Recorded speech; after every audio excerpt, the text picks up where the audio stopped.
Hi everybody, it's a beautiful day for painting. My name is Cindy James and welcome to my Encaustic art studio.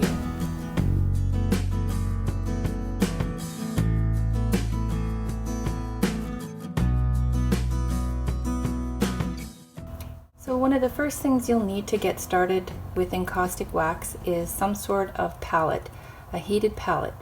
Most people will use a pancake griddle. There are also more expensive palettes that I'll talk about in a moment.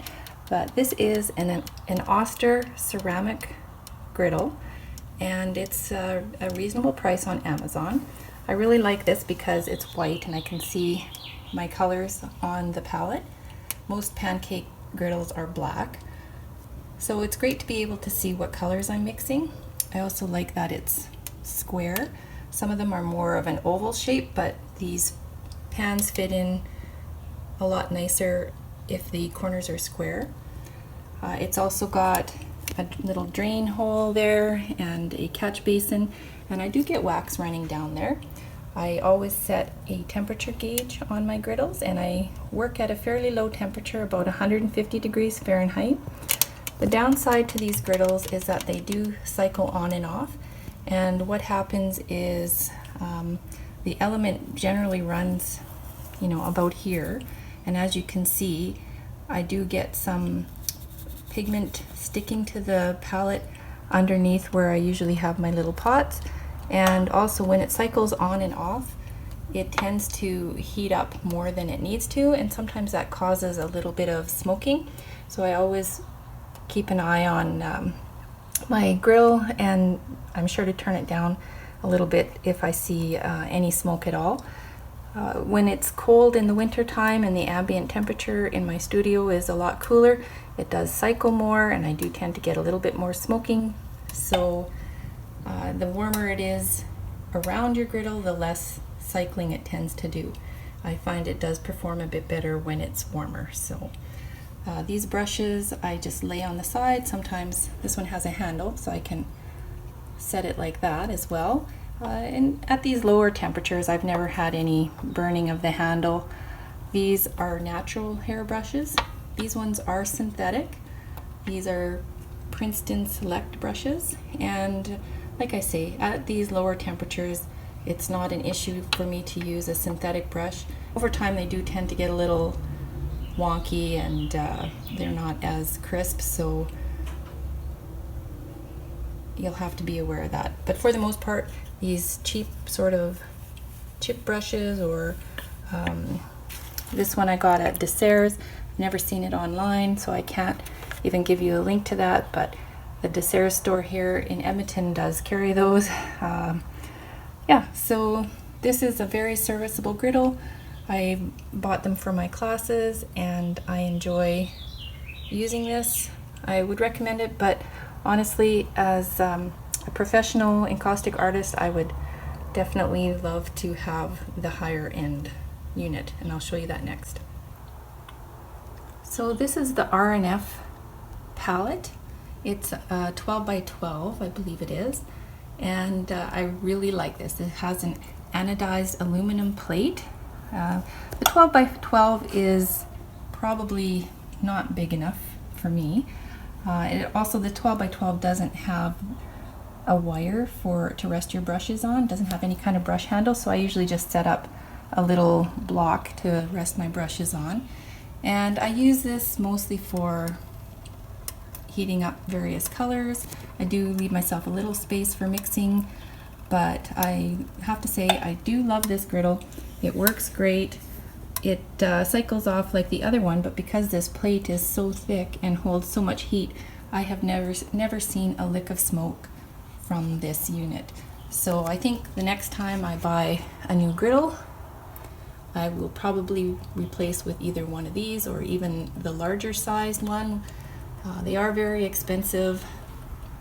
I hope it lasts a long time. I've had it for about a year.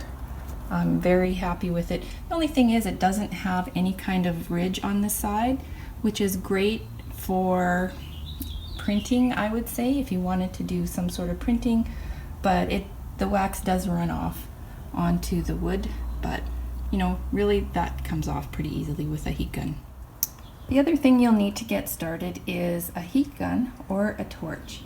Now, I'm not sure this one is still available. I think it is in some different iteration. This was, if you can read that, an embossing heat tool. This has been a great unit. It's the first one I ever bought. It's still going. As you can see, it's very well used. I used only a heat gun for the first probably 5 or 6 years that I was painting, and as much as that got me by, I have to say a torch is better. And it's better for a few reasons. The heat gun blows air as you're using it, and that moves your wax. So it definitely, a place to start is with the heat gun. There are a number of different versions out there, but yeah, just be aware this will start paper towel on fire. If anything has ever come close to starting a fire in my studio, it's probably this heat gun. It does get very hot, it will burn you, it will burn your surface, and so I'll talk about that next. So for the most part, I've always used paper towel, just, you know, this stuff from Costco, this shop towel, and I've always laid it down on my surface and worked over that. So it's absorbent and it cleaned up easily, and I would tape it down and basically just add clean paper towel over top. But somebody one day mentioned how they use these silicone baking mats for their surface, and the benefit to these mats are you can peel the wax off. So basically when I spill wax or it runs off the side, I can just peel it off. In fact, here's a little bit right over here. Once it cools, it just comes right off, and I can reuse that. So it's economical in that sense. These ones, I would pick them up whenever I saw them on sale, and I just sort of collected them over time, and now they're right on my countertop. So for the countertop, when I put these counters in, it's just an MDF counter. It was a really big countertop and we didn't want to have to buy one, so we just built a MDF. I say we, but I mean my husband. We just built an MDF countertop, and then I put some of those leftover puppy training pads underneath for a little bit of insulation, I guess, and then I put foil, and then I use these baking pads over top. So they're very durable and they handle the heat well. I don't go at it really hard with, you know, vast amounts of heat, and I'm always careful to not you know, be aware of what I'm fusing on, but they work great, and also wonderful for cleanup. So for bigger projects, I generally will fuse on this cast aluminum griddle that I have. It's just an old griddle I had from camping, and it works great. It's, you know, very resistant to heat. I will fuse on this. My husband has a little turntable for me, and this is just on a small table that I've had. It's very old. Basically, for a very large panel, I will put it on the table, and with this underneath, it sort of raises it off the table, and I will fuse on that. Oftentimes the panel will hang over the edges, so I'm not actually fusing the table. I sort of set it underneath there and work on it that way. And even my long panels, I'll just lay them across this table and sort of work on the edge that's hanging off. Now I do have a nice floor down here, so if I'm going to be letting the wax run right down, I would put down some cardboard or something to protect that. So this little torch is a perfectly good torch to start out with. It's just like a creme brulee torch, or I actually bought this at Home Depot. It's probably like a, I don't know, it comes with a soldering tip, so it's probably meant for soldering. They're not cheap. It was like about 50 bucks up here in Edmonton, but it works great. I use these for my students. It's a bit of a learning curve to get this guy going sometimes, because you have to, you know, hold the button in, push it, and then, yeah, anyway, there's always somebody that has trouble with it. But it's a good little torch. It is a pretty intense focused flame, so You can easily melt things away with this, so I don't generally use it for delicate fusing. This is it looks like the next size up physically, but this is actually the largest torch I have. It's an Iwatani, and it's giant. It has a huge flame, and this is what I use on my largest panels, and it makes things go a lot faster. This one here is just a benzomatic propane torch. It's got a click trigger. These heads do need to be replaced on occasion. It works great, easy to use, and this is probably the torch I used the most. It's got a very, very gentle flame, so when you don't want to melt something away, this is the puppy you want to use. Now, of course, for encaustic painting, you want to have encaustic paint. So this is kind of my stash, accumulated over a number of years. And yeah, all different brands I've got here, mostly R&F and Encausticos. I also have a drawer of scrapings. Now, these are all, for the most part, paints that I've made with leftovers. So I would always save my scraps, and I threw them in a little dish, and once I had a lot of them, I melted them down and ran them through some cheesecloth and got this variety of colors. Now, most often you're going to get some version of green or gray and of different values, or maybe even a brown, but they're great for just extending your paint. I actually have a little pot over here of this sort of greeny gray color, and I really just sort of throw my little bits in there, and I use it for underpainting, just building up some layers, all kinds of things actually. And yeah, so you're gonna need some paint. To get started with encaustics, you will need some encaustic medium. A lot of people are confused as to the difference between encaustic medium and encaustic paint, and medium is basically paint without color, if I can put it that way. So medium is a combination of beeswax and what's called damar resin. Now, damar resin is like a crystal. It's actually a tree sap that is added to the beeswax to increase the hardness, the melting point, and also it gives it shine. So damar added to beeswax creates encaustic medium.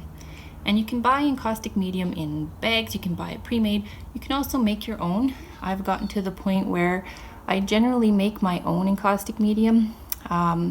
There's a ratio that's basically 8 parts beeswax and 1 part damar, and you melt those together and you get medium. So here's a chunk of beeswax, and it's fairly yellow, and I've had this for many years. This can be used to make medium. Now, the clearer your beeswax, the clearer the medium. So the commercial medium is very nice and clear. Depending on what sort of beeswax you might purchase, you could get a more golden color to your beeswax. You can buy refined white beeswax from Encausticos, and this is very powdery. I don't use a lot of this anymore, but just because of the volumes, but I do have some on hand, and it's a good product. And you can also buy encaustic medium in what's called extra damar. So the XD, this is harder, it gives more shine, and this comes in little puck forms. So these are the tools I probably use the most, these little pointy tools and these scraping tools. I've also got a collection of palette knives and all kinds of brushes. I really like these Princeton Select brushes, they hold up quite well. And yeah, and a spoon. So what can you paint on? Lately I've been painting on a lot of little blocks. These are just cut from plywood. I'm fortunate that my dad is able to do that for me. So I've got quite a few of these. This is my stash of cradle board. I have quite a bit of variety in size and lengths, and These are great for painting. This is MDF panel right here. It's very, very economical. Works great. I'm assuming, buy it at most art stores. It's readily available at mine. I use this often as well. Encaustic board is a great product to work with. It's a little more expensive, but it has a encaustic gesso finish. And yeah, basically anything wood is your best friend. I would stay away from canvas. I even paint on these little 4x4 plywood. Actually, I think they're just birch, little birch panels. Yeah, you can paint on any wooden solid substrate. You can also get encaustic board in very small sizes. I do a lot of small painting, 2x3, so that's a good place to get started as far as substrates. One thing I don't want to forget is ventilation. It's very important to have some sort of air exchange in your studio. Although encaustic painting is very safe, it does give off some fumes. I have a link on my website that discusses that in more detail, so it actually links to RNF Paint's website where you can get some very detailed information on how to ventilate. But at the minimum, you want to have some sort of cross draft. I have a fan. It's kind of rattly, but it does the job. And it vents my studio outside. I'm also in a garage, so I can open up the door, except in the winter or when there's lots of mosquitoes. So yeah, at the very minimum, have some sort of way to vent your studio, open window, something to suck those fumes out. Yeah, you just do want to take care of your lungs. So there's lots of things that you can run out and buy. Don't do it. Just get the basics. And the basics are encaustic medium, some encaustic paint, a substrate to paint on, whether that be MDF, birch panel, a cradle board. You'll need a griddle of some sort, a pancake griddle, or if you want to go big, you can get the RNF griddle. You'll need tins to set on the griddle and a thermometer, a surface thermometer for the griddle, so that you can monitor the temperature, and you don't want to overheat your wax. If anything is smoking, turn it down. You'll also need some brushes, a few scraping tools, and a surface to fuse on. So that needs to be heat proof. You don't want to start a fire. Do not fuse on paper towel. Get a silpat mat or possibly a camping griddle like I have. That aluminum griddle works really well.